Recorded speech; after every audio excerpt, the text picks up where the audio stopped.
తమ ఉద్యోగ కల్పన కోసం ఎదురు చూస్తున్న లక్షలాది మంది నిరుద్యోగుల జీవితాలతో చెలమాడుకుంది, చెలగాటమాడింది గత ప్రభుత్వం.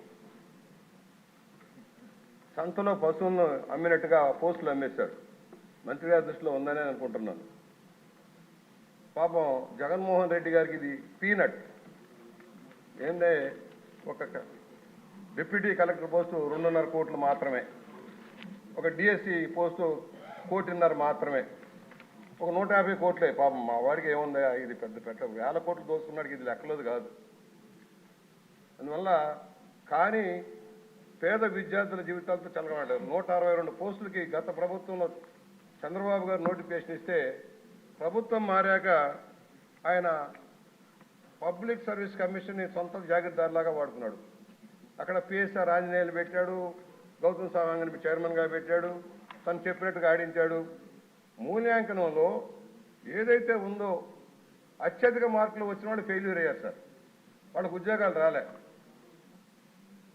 ఇంటర్వ్యూలో మాత్రం టాప్ ర్యాంకింగ్ ఇచ్చారు. దానివల్ల బీసీ ఎస్సీలకు చాలా నష్టం జరిగింది.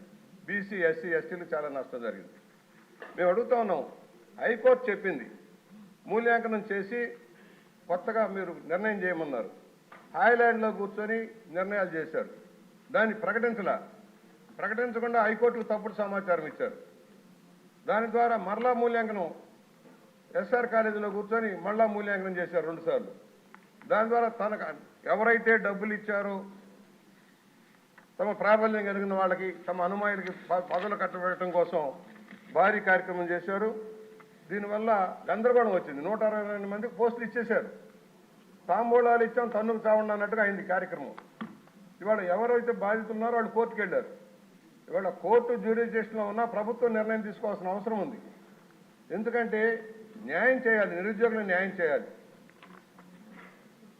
అసలే పోస్టులు తక్కువ. గ్రూప్ 2లో కూడా అదే జరిగింది. మంత్రి గారి దృష్టికి తీసుకొస్తున్నాను అధ్యక్ష. గ్రూప్ 2లో కూడా సేమ్ అదే పరిస్థితి వచ్చింది. గ్రూప్ 1లో ఎలా జరిగిందో గ్రూప్ 2లో కూడా అదే జరిగింది. భారీ ఎత్తున చేతులు మారింది డబ్బులు.